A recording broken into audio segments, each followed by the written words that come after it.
বিমান এবং ট্রেনের পাশাপাশি প্রভাব পড়েছে ভেসেল পরিষেবাতেও। ঘন কুয়াশার কারণে দৃশ্যমানতা এতই কমে গিয়েছে যে সামান্য দূরের যে বস্তু তাও কিন্তু পরিষ্কারভাবে দেখা যাচ্ছে না।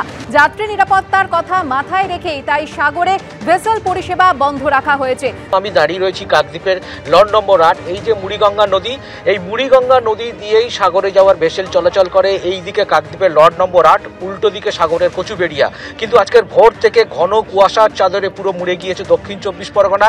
সবচেয়ে বেশি প্রভাব পড়েছে ভেসেল পরিষেবা, কারণ আগামী 10 তারিখ এই গঙ্গাসাগর মেলার উদ্বোধন হচ্ছে।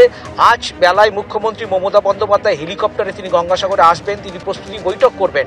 কিন্তু যেটা দেখাই যাচ্ছে যে প্রচুর পুণ্যার্থী এবং সাধারণ মানুষ তারা এই নদীপথে যাতায়াত করেন, কিন্তু ভেসেল পরিষেবা বন্ধ হয়ে যাওয়ার কারণে প্রচুর মানুষ দাঁড়িয়ে রয়েছেন। তারা প্রশাসন যেটা মনে করছে এই যে দৃশ্যমানতা কম থাকায় ভেসেল পরিষেবা কোনো রকমভাবেই চালানো সম্ভব না।